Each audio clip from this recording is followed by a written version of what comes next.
Well, we are just so excited to, I guess, be asked to sing. Thank you, Debbie, Gary, so much for the opportunity to be up on the stage again. 25 years ago, my mom called and talked to Miss Doris, Debbie's mom, and said she needed to put her child, the little girl, on the list. Well, Miss Doris wrote down my age, which was 15, but when she wrote the 15, she circled it and circled through the 1. So Debbie called my mom and said, we have a spot open for your little girl, Jill. And Debbie was thinking I was 5. My mom knew I was 15, and we were thinking, oh golly, I got in quick. We had been told I would probably never get in, just stay on the list because there was no room for big girls. And so anyway, I came for my audition, and I know that I probably walked down that aisle to the piano, and y'all were thinking, oh no, this is the biggest 5 or 6-year-old we've ever seen, ever. But anyway, they took me, and I am so I think grateful. the exact words on that Debbie said before when she tells this story is, she said, I didn't really have a spot for a 15-year-old, and so I told Gary, we need to buy another microphone. So I really see the hand of God right there in the circling with that pencil whenever Miss Doris circled that 1, because me taking voice lessons here was a huge time in my life. It's where I became comfortable on the stage singing.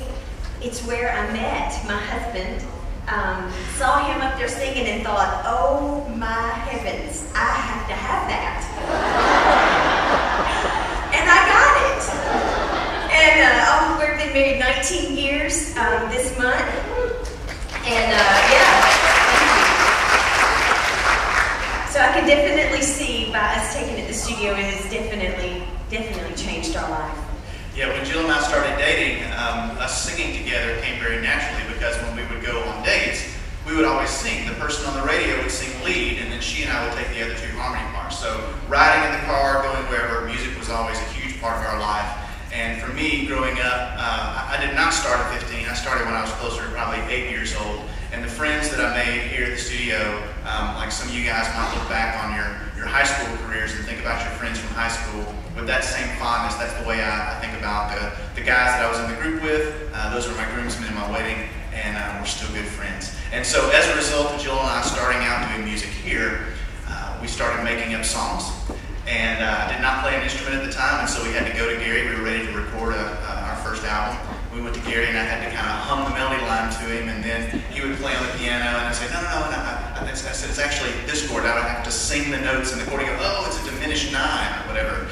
And so that's how we wrote out the music, and Gary recorded on our first album, and Debbie sang some background vocals, and they've continued to be just an inspiration to us as we have continued with our contemporary Christian music career. We sang full-time for about 9 years, and we still sing at our church, and we still love to do music, and we'd like to do a song for you now. And I want to tell you, we've got 2 in the show tonight. I am such a proud mama. Like, this is fun, but you will not see any glowing from me up here until my babies get up here on the stage. So watch for Ella Catherine and Braden. Ella Catherine does Let's Twist Again, and Braden does At This Moment. And they're the ones that look like us.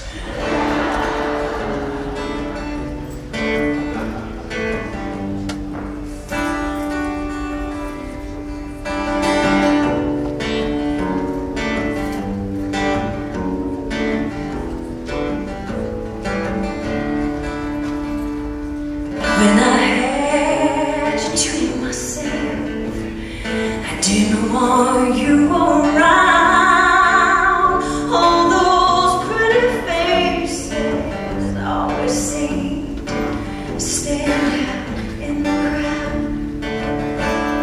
Someone picked you from the bunch. One glance was all it took.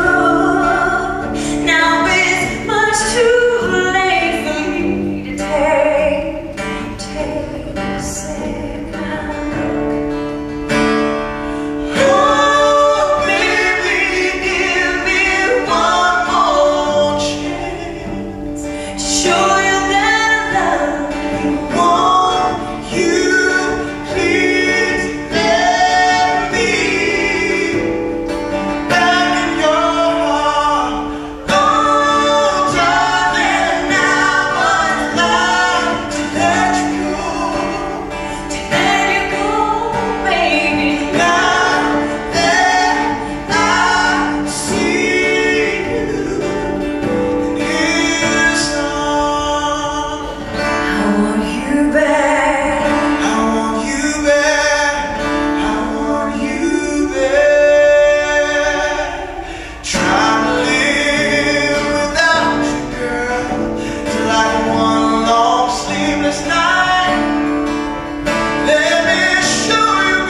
Thank you so